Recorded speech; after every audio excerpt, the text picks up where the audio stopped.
we're here now for the City Supporters Club site with a very famous and old friend of mine, the wonderful Jason Manford. Hi, lad. Hello, I'm alright. It's nice to see you, mate. Tired. A bit tired. You're Yeah. travelling? I was on holiday, but with the kids, so it's no holiday. And then I got a Ryanair flight at 5 o'clock this morning. Nice. You Ryanair? Hang on a minute. Do you know what I mean? Yeah, fair enough. And I was sat in business class. Yeah, of course you will. Packet of peanuts. Yeah. And so I've just been here all day going through the scripts and. You're not going to miss this, though, are you? No. This is the big one. This is the special one. This is my last gig of the summer, so looking forward to it. So let me ask you a question. How long have you been a City fan? I mean, did you come out kicking and screaming blue? Yeah, forever really. I mean, I was born in Salford, so I was behind enemy lines. And then, but Dad was a City fan. Yeah.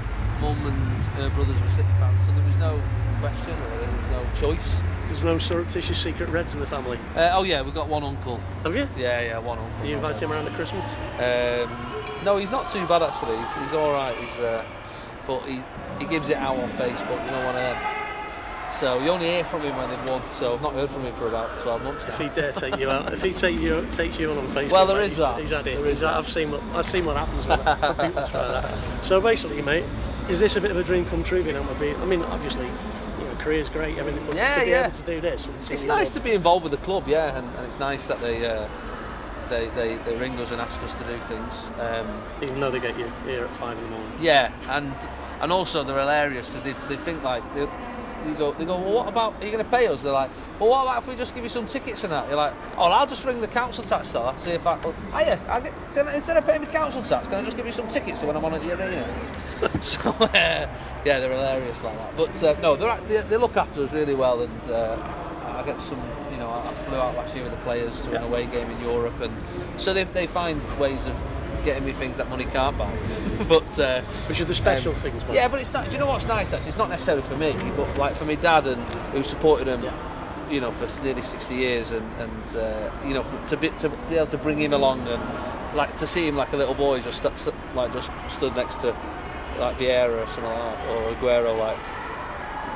I'm like, I know, Dad, yeah, I know. I rang Archie Kelly before to see if he was coming tonight. He says his love. Oh, bless. He says his love, and then he was saying, and he didn't get booked. So I think there could be some trouble in some. Well, I know, I should have really. But it's funny actually, because last year I was just doing a short set, I did 15-20 minutes of stand-up, and it was great, and it was dead easy, and it was just quick fire jokes. Whereas this year it's a bit, I've got more business to do, I've got more grown-up things to do, I've got to introduce awards and.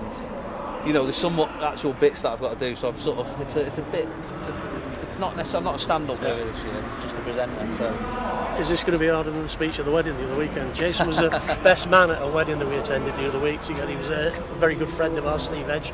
Is this as tough as that? Because that was a tough crowd. Yeah, it's the expectation of, because you're a comic, they'll think, oh, this will be hilarious all the way through, but of course. It won't be. So, but I put jokes in, and obviously I'm under certain constraints this year that I wasn't last year. Last year they were just like, yeah, just do 15 minutes and you do what you want. This year, they're like, don't mention this, don't talk about that. Which we can't mention. We're not allowed to mention, obviously. So, and then obviously the stand-up bit of my brain is like, do it, say it. So we will see what comes out on the night. I'm going to put a bet on what you might mention and what you might not, so there'll be a few quid around that. So talk about, who's your favourite City player of all time? Of all time? Yeah. King Clancy. Yeah, King Clancy. The team I support, which you can't mention. Yes, of course. No, King Clancy for me, because he was the first player for City that, as a kid I was like, wow, like he's just amazing. He was like a ballerina with the football. He was phenomenal. So yeah, definitely. He didn't wear tights in school.